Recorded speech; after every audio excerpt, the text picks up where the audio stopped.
Hi, I'm Josh from the Accountability Group. I'm slamming these sugar-free Red Bulls because I have to do some coding later today. Oh, I forgot also, hi, I'm Josh. I'm an addict. So yeah, I'm gonna be chugging these Red Bulls.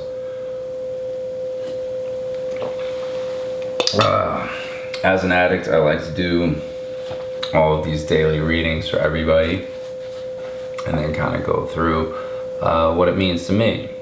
And then I'd love to hear what it means to you in the comments section, because it has the potential to save a life. It can resonate with a newcomer, or a newcomer's comments can resonate with an old head, or an old head's comments can resonate with a newcomer. And that potentially could keep somebody clean for 24 hours and save a life.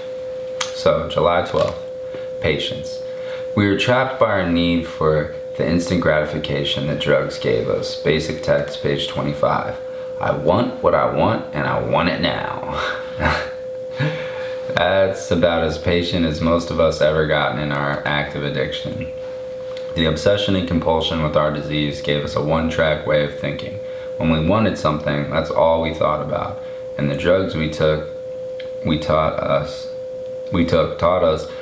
that instant gratification was never more than a dose away. It's no wonder that most of us came to Narcotics Anonymous with next to no patience. The problem is we can't always get what we want whenever we want it. Some of our wishes were pure fantasy.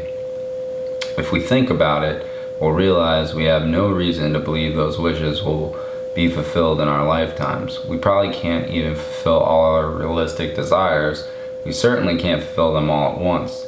In order to acquire and achieve some things, we'll have to sacrifice others. In our addiction, we sought instant gratification, squandering our resources. In recovery, we must learn to prioritize, sometimes denying the gratification of some desires in order to fulfill more important long-term goals. To do so requires patience. To find that patience, we practice our program of recovery, seeing the kind of full-blooded spiritual awakening that will allow us to live and enjoy life on life's terms. Just for today, higher power, help me discover what's most important in my life. Help me learn patience, that I can devote my resources to important things. Dang, if that one doesn't hit home for me. I was definitely one of those people where I did not care about what I had in front of me, even though it created instant gratification. I was more concerned about what's next, like what's coming after that, because like what I had in front of me wasn't enough. Like I needed the next thing. I was not patient whatsoever. I remember my very first sponsor, like back when I was like 20,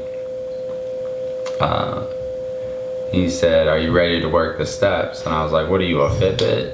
Like I did not take any of that seriously early on. Like I basically tried to read the text, highlight everything that was a paradox or a contradiction, and then annotate it and eviscerate the books, because that's the type of person that I am. Like I'm a huge bibliophile. Like behind this thing is 2 of my bookshelves. I have many others way over there, but I read a lot, needless to say. So I tore through those books in like a weekend at most, and I was ready to go when we had our meeting.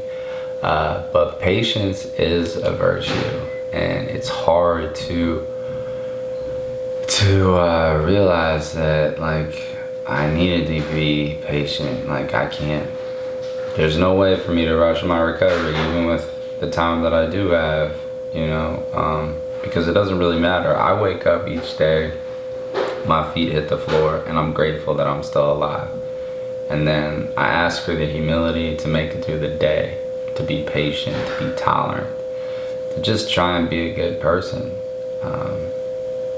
You know, I don't look for that instant gratification anymore. I look for the things in my life that I can be grateful for, that my parents are alive, that my friends in the fellowship care and love me. that I can go places and do things and I don't need to pick up. Like, I was just recently in DC at this like Bridgerton event, and I had no problems admitting this to stuff. Like, some people get really weirded out, but like me and my girl went, and like we went up to the bar and she ordered a cocktail, and the guy was like, oh, here's some cocktails, here are some mocktails, like, would you want anything? And I was like, yeah, just give me the sparkling water. He's like, you sure you just want the sparkling water? And I was like, yeah, I'm an addict, I'm in recovery, I just want the sparkling water. And like the 4 people at the bar just looked dumbfounded. And like my girl looked at me, she's like, you know you don't have to tell everybody that. And I was like, I have to be honest. For me and my program, and I have to be patient, you know. Not everybody understands addicts. There's a lot of stigmatization around